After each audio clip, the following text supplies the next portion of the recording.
ప్రయోజనాల కోసం తగ్గి త్యాగాలు చేసి తెలుగుదేశం పార్టీ ఇబ్బందులు ఉన్నప్పుడు నిలబడి ముందుకెళ్ళాం. అదేవిధంగా చాలామంది బలమైన నాయకులు వారు కొంత త్యాగాలు తప్పలేదు.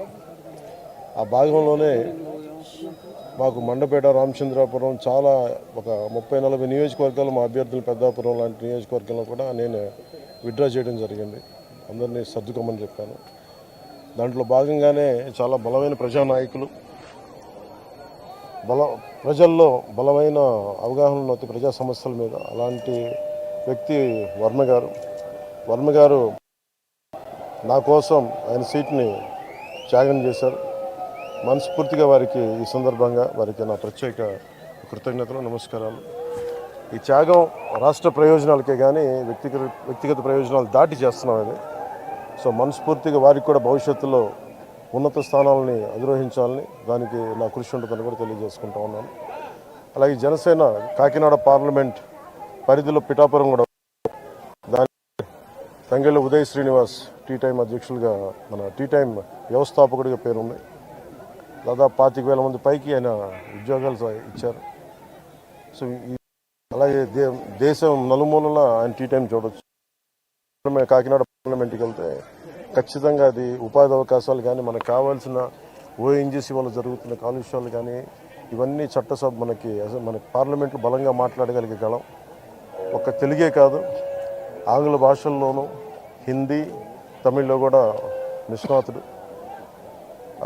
అలాంటి వ్యక్తి ఈరోజు నుంచి అభ్యర్థిగా పెడుతున్న కాకినాడ పార్లమెంట్ నియోజకవర్గం నుంచి. ముఖ్యంగా బుర్రా కృష్ణరాజు గారు, భారతీయ జనతా పార్టీ నాయకులు, వారు మనస్ఫూర్తిగా అండగా ఉన్నారు. వారికి ప్రత్యేక కృతజ్ఞతలు తెలియజేసుకుంటాము. మేము ఎన్డీఏ కూటమి తెలుగుదేశం పార్టీ, జనసేన, భారతీయ జనతా పార్టీ అఖండ విజయం సాధించబోతుంది. దానికి తార్కాణ నిదర్శనమే ఈ నామినేషన్ వేసే ప్రక్రియ. అలాగే ఏ మీడియానైతే ఈ ప్రభుత్వం నలిపేసిందో ఆ మీడియాకి మేము అండగా ఉంటాం. మీ కష్టాల్లో మేము పాలు పంచుకుంటాం.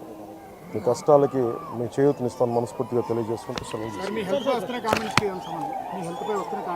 అంటే ఏమంటారండి హెల్త్ కామెంట్స్ చెప్పాను కదా ఆల్రెడీ. పెన్షనర్లకు సంబంధించి పింఛన్ ఇంటికి పంపుతారా లేదా ఎన్నికల నేపథ్యంలో ప్రభుత్వం రాజకీయం చేసే అవకాశం చెప్తారా? దీనికి మీరు ఏం మెసేజ్? ఇది నిజంగా కనుక చీఫ్ సెక్రటరీ కానీ పోలీస్ అధికారులు కానీ దీనికి అడ్డంకులు కల్పించకపోతే పెన్షన్ ఇళ్ళకే చేరుద్ది. ఖచ్చితంగా. కాకపోతే దీన్ని వాళ్ళు ప్రభుత్వం ఆపాలనుకుంటే ఇది ఖచ్చితంగా ఈరోజు ఈ 1వ తారీఖు ఇంటికి పెన్షన్లు అందకపోతే దాంట్లో ప్రభుత్వం కుట్ర ఉంది.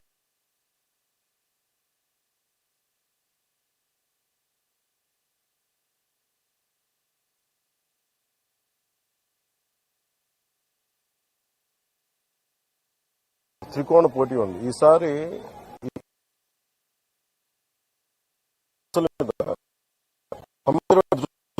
ఇప్పుడు నేను వర్మ గారు విడివిడిగా పోటీ చేయడానికి కలిసి మేము ఉమ్మడిగా ఒక ప్లాట్ఫామ్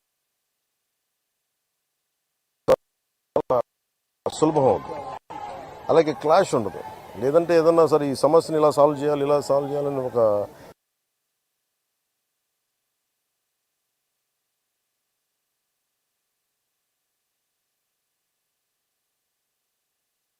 బలమైన పరిష్కారం దొరుకుతుందని మా అందరి నమ్మకం. అలాగే చేసి పెడతాం కూడా. Thank you.